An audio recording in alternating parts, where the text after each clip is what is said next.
جن آیات مبارکہ کی تلاوت کی ہے، اللہ تعالیٰ فرماتا ہے اس میں قد افلح من تزکا وذکر اسم ربہ فصلی، کامیاب ہو گئے وہ لوگ جنہوں نے اپنے دلوں کو پاک کیا۔ کامیاب وہ نہیں ہے صرف جس نے بڑی بڑی ڈگریاں لے لی، جس نے مال اکٹھا کر لیا، جس نے اچھے خوبصورت مکان بنا لیے، بلکہ قرآن کامیاب لوگوں کی پہچان بیان کر رہا ہے کہ وہ کامیاب ہو گئے جنہوں نے اپنے دلوں کو پاک کیا اور پھر انہوں نے اللہ کا ذکر کیا، یعنی ان کی زبان پر اللہ کا ذکر ہو، دل صاف ہو گناہوں کی محبت سے، دل صاف ہو حسد سے، دل صاف ہو بغض سے، دل صاف ہو کینے سے، دل صاف ہو جرائم کی محبت سے، اور زبان پر اللہ کا ذکر ہو۔ یہ دو صفات ابھی آگے اور گفتگو آ رہی ہے۔ کامیاب لوگ وہ ہیں، کیسے کامیاب کہ زمین کے اوپر ہے تو کامیاب اور زمین کے اندر ہے تو کامیاب۔ اب یہاں دل کی پاکی کی بات آئیے تو ایک بات عرض کروں، جن کے دل صاف ہو جاتے ہیں گناہوں کی محبت سے، جن کے دل پاک ہو جاتے ہیں گناہوں کی محبت سے، یعنی دل میں گناہ کی محبت نہیں رہتی، دل میں حرص نہیں رہتی، دل میں بغض نہیں رہتا، دل میں عداوت نہیں رہتی، دل میں کسی کے لیے جو ہے وہ دشمنی نہیں رہتی کسی مومن کے لیے ذاتی طور پر۔ جب کسی کا دل صاف ہو جاتا ہے تو اللہ کے رسول صلی اللہ علیہ وآلہ وسلم اس کو جنت کی بشارت عطا فرماتے ہیں۔ آج ایک حد تک کہ ہم لوگ قرآن کی تلاوت بھی کرتے ہیں، داڑیاں بھی رکھتے ہیں، ٹوپیاں بھی پہنتے ہیں، لیکن ذرا دل کی طرف توجہ دیں کہ کیا ہمارے دلوں کے اندر بغض نہیں ہے، ہمارے دلوں میں کینہ نہیں ہے، ہمارے دلوں میں حسد نہیں ہے، بلکہ اگر کسی مومن کے لیے آپ کے دل میں کینہ ہے، بغض ہے، حسد ہے، تو آپ کا سجدہ آپ کے سر کے اوپر بھی نہیں جاتا۔ آپ سوچ رہے ہیں کہ میں تہجد بھی پڑھتا ہوں، میں فجر بھی پڑھتا ہوں، میں پانچوں وقت کی نماز بھی پڑھتا ہوں، چاشت اور اوابین بھی پڑھتا ہوں، لیکن اللہ کے رسول علیہ السلام فرماتے ہیں اگر مومنوں کے لیے تمہارے دل میں کینہ ہے تو تمہارے سجدے اللہ کی بارگاہ میں پہنچنا تو دور کی بات ہے، تمہارے سر کے اوپر بھی تمہارے سجدے نہیں جا سکتے، اس لیے کہ تمہارے دلوں میں کینے ہیں۔ بلکہ اللہ اکبر، پڑوسی کے لیے دل میں کینہ، بھائیوں کے لیے دل میں کینہ، بہنوں کے لیے دل میں کینہ، آؤ اپنے دل کو پاک کرو۔ اگر کامیاب ہونا چاہتے ہو تو دلوں کو پاک کرو، کسی کے لیے دل میں کینہ مت رکھو، بغض مت رکھو، حسد مت رکھو، عداوت مت رکھو۔ اس کی برکت کیا ہے؟ جنت کی بشارت۔ جس کا دل کینے سے صاف ہے جنت کی بشارت۔ ہر مومن کے لیے اپنا دل صاف رکھو۔ آپ کے لیے کوئی کچھ بھی کہے آپ کہیں چھوڑیں یار، اس لیے کہ بڑی بڑی عبادتیں وہ اس مقام پر نہیں لے جا سکتی جہاں دل کی صفائی لے جاتی ہے، اس لیے کہ اللہ تعالیٰ تمہارے چہروں کو نہیں دیکھتا۔ حدیث پاک ہے ان اللہ لا ينظر الى صورکم و الى اموالکم ولکن ينظر الى قلوبکم، اللہ نہ تمہارے مال دیکھتا ہے نہ تمہارے چہرے دیکھتا ہے، بلکہ وہ تو تمہارے دلوں کو دیکھتا ہے۔ قدرت کی نظر تمہارے دلوں پر ہے۔ حالت تو یہ ہے جن دوستوں کے ساتھ بیٹھ کے چائے پیتے ان کے لیے بھی کینہ ہے دلوں کے اندر۔ پہلے کی دوستی کیسی دوستی تھی؟ اگر کوئی دوست کندھے پہ ہاتھ رکھ کے کہتا چل تو دوست چلنے لگ جاتے۔ آج تو دوستوں کے لیے سازشیں ہوتی ہے، اب دوستی بھی نام کو رہ گئی ہے، رسم کے طور پہ رہ گئی، رشتہ داریاں بھی رسم کے طور پہ رہ گئی ہے۔ ہم نے اصل میں دین ہی سے دوری اختیار کر لی۔ دلوں کو پاک کرو، دلوں کو صاف کرو کینے سے، بغض سے، حسد سے۔ انعام کیا ہے؟ جنت کی بشارت۔ آپ کہیں گے چلے میں دل صاف کر لوں، لوگ میرے لیے دل صاف نہیں رکھتے، وہ آپ کا معاملہ نہیں ہے۔ آپ لوگوں کے لیے دل صاف کریں، ان کے دل قدرت صاف کرے گی۔ آپ لوگوں کو پیار دیں، نفرت چھوڑ دیں، قدرت ان کے دل میں محبت پیدا کرے گی۔ آپ کے دل سے نفرتیں نکالنا یہ آپ کا کام ہے، اس لیے کہ جب بھی محبت اور نفرت کی جنگ ہوئی ہے تو جیت کبھی نفرت کی نہیں ہوئی، جیت ہمیشہ محبت کی ہوئی ہے۔ محبت فاتح ہے، نفرت کبھی فاتح نہیں بناتی۔ دیکھ لیں آپ، حضرت عمر کے ہاتھ میں تلوار ہے، مصطفیٰ جان رحمت کے لبوں پر دعا ہے، کون جیتا؟ تلوار لانے والا غلام بن گیا، محبت دینے والا آقا کے آقا رہا۔ پتھر مارنے والے غلام بن گئے، محبت دینے والا آقا کے آقا رہا۔ پتا چلا کو محبت دو، ہاتھوں میں پتھر رکھنے والے پھول برسانے پر مجبور ہو جائیں گے۔ تو محبت کی جیت ہے۔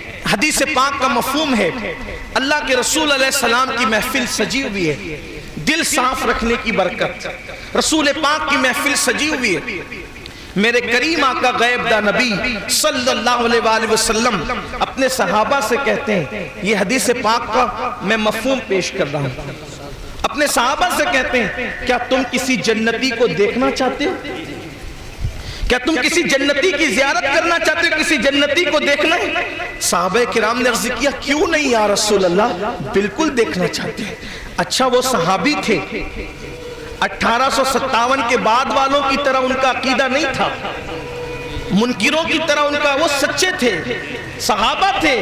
انہوں نے یہ نہیں کہا یا رسول اللہ جب آپ کو دیوار کے پیچھے کی خبر نہیں تو کوئی جنتی اور جہنمی اس کی خبر آپ کو کیسے ہو گئی؟ وہ تو جانتے تھے یہ اللہ کے نبی ہیں، یہ جنت بیچتے بھی ہیں، جنت بھیک میں عطا بھی کرتے ہیں۔ اسی لیے ہمارے یہاں سے صدا اٹھتی ہے جہاں بانی عطا کر دیں، بھری جنت ہبا کر دیں، نبی مختار کل ہے جس کو جو چاہے عطا کر دے، جہاں میں ان کی چلتی ہے وہ دم میں کیا سے کیا کر دے، سمی کو آسما کر دے، سریا کو سرا کر دے، حضور جسے جو چاہے عطا فرما دے۔ تو آقا کریم صلی اللہ علیہ وآلہ وسلم نے فرمایا کسی جنتی کو دیکھنا ہے؟ صحابہ نے کہا کیوں نہیں یا رسول اللہ، بالکل آپ دکھائیں تو سب دیکھا جا سکے، دکھانے والا چاہیے نا، حضور دکھائیں تو پھر سب دیکھا۔ جی یا رسول اللہ دیکھنا ہے۔ آقا علیہ السلام فرماتے ہیں ایک بندہ یہاں سے گزرے گا، ان قریب ایک بندہ یہاں سے گزرے گا، سو وہ جنتی ہے۔ صحابہ کی نظریں اشتیاق میں ڈوب گئی، دیکھا کہ ایک بندہ جس کے اعضائے وضو سے پانی کے ہلکے ہلکے سے قطرے ٹپک رہے تھے، اعضائے وضو پر وضو کا نشان تھا، ہاتھ میں جوتے تھے، اور انہوں نے سلام کیا اللہ کے رسول کو اور گزر گئے۔ لوگ رشک کی نظر سے دیکھنے لگے، کتنا خوش نصیب ہے، میرے آقا نے ان کو جنتی کہا۔ دوسرے دن بھی محفل سجی تھی، پھر میرے آقا علیہ السلام نے فرمایا جب بھی میں اپنی آقا کا نام لیا کروں تو آپ کو کیا کہنا ہے؟ کیا کہنا ہے؟ صلی اللہ علیہ وآلہ وسلم، یعنی جب بھی حضور علیہ السلام کا نام کسی کی زبان سے سنو تو آپ پر درود پڑھنے کی ذمہ داری ہوتی ہے۔ میرے آقا علیہ السلام نے فرمایا جس کے سامنے میرا ذکر ہو اور وہ مجھ پہ درود نہ پڑھے وہ بخیل ہے، بخیل، اور وہ اللہ کی رحمت سے دور ہے۔ اس لیے جب بھی میرے آقا علیہ السلام کا کوئی نام لے، نجی محفل میں نام لے، جلسے میں نام لے، مسجد میں نام لے، دوست نام لے یا دشمن نام لے، کسی کی زبان سے بھی آقا کا نام سنو تو آپ پر کیا ذمہ داری عائد ہوتی ہے؟ صلی اللہ علیہ وآلہ وسلم، حضور پہ درود پڑھا کرو۔ اگر درود نہیں پڑھے تو یہ بہت بڑی محرومی ہے۔ اور پھر آپ سے کہتا ہوں درود بھی پڑھو تو آدھا ادھورا مت پڑھو۔ میرے آقا علیہ السلام نے فرمایا کہ آدھا ادھورا درود مجھ پہ نہ پڑھو۔ یہ مطلب، صحابہ نے پوچھا مطلب کیا؟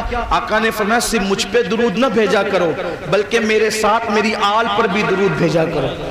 اس لیے صلی اللہ علیہ وآلہ وسلم کہا کرو، حضور علیہ السلام پہ پورا درود پڑھا کرو، عادت بناؤ، اپنے بچوں کو بھی عادت بناؤ، اس لیے کہ تم ایک بار میرے آقا پہ درود پڑھتے ہو اللہ تم پر 10 مرتبہ درود نازل فرماتا ہے۔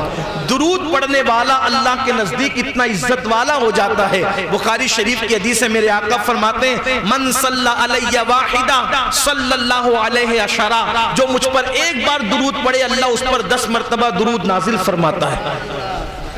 تو بڑی برکت ہے، اس لیے آقا علیہ السلام کا نام نامی اس میں گرامی آئے تو درود شریف پڑھا کرو۔ عرض کر رہا تھا پہلا دن گزرا، وہ جنتی صحابی جن کو آقا نے بشارت دی، پھر دوسرے دن محفل سجی تھی، پھر میرے آقا علیہ السلام نے فرمایا کیا کسی جنتی کو دیکھنا ہے؟ عرض کی کیوں نہیں یا رسول اللہ صلی اللہ علیہ وآلہ وسلم؟ تو پھر فرمایا یہاں سے ایک بندہ قریب گزرے گا سو وہ جنتی ہے۔ پھر دوسرے دن لوگوں نے سوچا پہلے دن تو فلاں شخص تھے ان کو جنت کی بشارت ملی، اب ایک اور آج کون خوش نصیب ہے جس کو جنت کی بشارت مل رہی ہے؟ دوسرے دن بھی دیکھا وہی صحابی اسی ہولیے میں اسی انداز میں آقا کو سلام کر کے گزر گئے، صحابہ سمجھ گئے دو دو بار جنت کی بشارت ملی۔ اس کے بعد تیسرے دن پھر محفل سجی تھی، آقا کریم صلی اللہ علیہ وآلہ وسلم نے فرمایا کیا کسی جنتی کو دیکھنا ہے؟ میرے آقا علیہ السلام سے صحابہ نے عرض کیا کیوں نہیں یا رسول اللہ؟ آقا کریم صلی اللہ علیہ وآلہ وسلم فرماتے ہیں ان قریب یہاں سے ایک بندہ گزرے گا سو وہ جنتی ہے۔ تیسرے دن بھی وہی صحابی گزرے، ایک نوجوان صحابی جن کا نام عبداللہ ابن عمرو ابن عاص ہے رضی اللہ تعالی عنہما، یہ نوجوان صحابی ہے، ان کے والد بھی صحابی یہ بھی صحابی ہیں، وہ دوڑے دوڑے اس صحابی کے پیچھے چلے گئے، اس لیے کہ تین تین مرتبہ جس کو جنت کی بشارت ملے اور وہ بھی رسول اللہ کی زبان پاک سے، وہ کتنا خوش نصیب ہوگا۔ اللہ اکبر! وہ جوان صحابی دوڑ پڑے اور کہتے ہیں چچا جان میں آپ کے گھر مہمان بن کے رہنا چاہتا ہوں، کیا اجازت ہے میں مہمان بن جاؤں؟ اللہ اکبر! انہوں نے کہا چلو بیٹا، وہ نوعمر تھے نوجوان تھے، ان کو اپنے گھر لے گئے، وہ 3 دن تک رہے، اس لیے کہ اسلام میں مہمانی کتنے دن تک ہے؟ 3 دن تک۔ کسی کے گھر جاؤ تو کتنے دن تک رہنا ہے؟ صرف زیادہ نہیں رہنا، بوجھ نہیں بننا، اگر ضرورت بہت زیادہ ہو پھر رہ سکتے ہیں، لیکن کوشش کرو کہ 3 دن سے زیادہ کہیں، اگر ضرورت ہو تو الگ بات ہے، ناجائز و حرام نہیں ہے۔ آقا علیہ السلام فرماتے ہیں 3 دن تک مہمان ہے، اس کے بعد جتنا رہے پھر صدقہ ہے، تو 3 دن رکا کرو، بلکہ جہاں جاؤ تو کم رکو تاکہ کسی پہ بوجھ نہ بنو۔ ہم جاتے ہیں بیوریا بسترہ لے کر تو 8 دن تک کے قیام کرتے ہیں، کسی پہ بوجھ نہیں بننا، یہ بھی ایک بات ہے۔ اور اگر آپ سے کہتا ہوں مہمان آئے تو آپ بوجھ نہیں سمجھنا، کیونکہ میرے آقا علیہ السلام فرماتے ہیں مہمان کو دیکھ کر جس کی آنکھیں چمک گئی یعنی خوش ہو گیا، وہ اللہ اسے گناہوں سے ایسے پاک کرتا ہے جیسے ابھی ماں کے پیٹ سے پیدا ہوتا۔ صرف مہمان کو دیکھ کر خوش ہونے پر یہ ہے اللہ اس کی مغفرت کر دیتا ہے۔ ایک مرتبہ کسی نے مولا کائنات کو دیکھا مسجد میں بیٹھ کے رو رہے ہیں، کسی نے عرض کیا اے علی فاتح خیبر، بڑے بڑے معرکے میں آپ کبھی نہیں روئے، مسجد میں بیٹھ کے کیوں روئے؟ آخر رونے کی وجہ کیا ہے؟ کون سا ایسا دکھ آیا، کون سا ایسا غم آیا، کون سی ایسی مصیبت آئی کہ اللہ اکبر مشکل کشا کو کون سی مشکل آ گئی جو چپکے چپکے رو رہے ہیں؟ مولا علی نے کہا اللہ کے بندے 1 ہفتہ ہو گیا میرے گھر مہمان نہیں آئے، اس لیے رو رہا ہوں، اس لیے کہ اللہ جس سے ناراض ہوتا ہے اس کے گھر مہمان بھیجنا چھوڑ دیتا ہے۔ اللہ جس سے ناراض ہوتا اس کے گھر مہمان آنا بند ہو جاتے ہیں۔ میرے گھر مہمان نہیں آئے ہفتے بھر سے، ڈر رہا ہوں کہ اللہ ناراض تو نہیں ہو گیا، اس لیے کہ جس سے خوش ہوتا اس کے گھر مہمان بھیجتا ہے، اور مہمان آنے سے 40 دن پہلے اس کی روزی بھی بھیجتا ہے۔ مہمان آتا ہے تو روزی لے کر آتا ہے، جاتا ہے تو اس کے صدقے میں بلائیں ختم ہو جاتی ہیں۔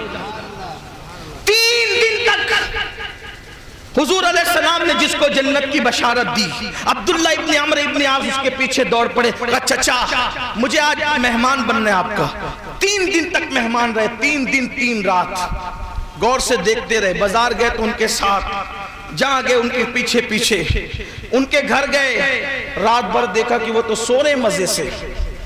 بھئی جس کو حضور جنت کی بشارت دے مطلب کیا؟ وہ رات بھر بیٹھ کے تسبیح پڑھتا ہوگا، رات بھر سجدہ کرتا ہوگا، رات بھر، یہی تو تصور ہے نا جنتیوں کا، یہی تو تصور ہے جنتیوں کا۔ حالانکہ میں اس کے مخالف بھی بات نہیں کرتا، لیکن تصور ایک ہے، ہر وقت تسبیح ہوگی، اللہ لا الہ الا اللہ، یہ وہ دیگر ذکر اذکار زبان پہ ہوگی، اچھی بات ہے، کرنا چاہیے، لیکن ایک گارنٹیڈ جنت جس کو دی جا رہی ہے وہ تو سو رہا ہے۔ فرض و واجبات کی پابندی، سنتوں کی پابندی، رات کو سو رہا ہے، کھا بھی پیٹ بھر کے رہا ہے،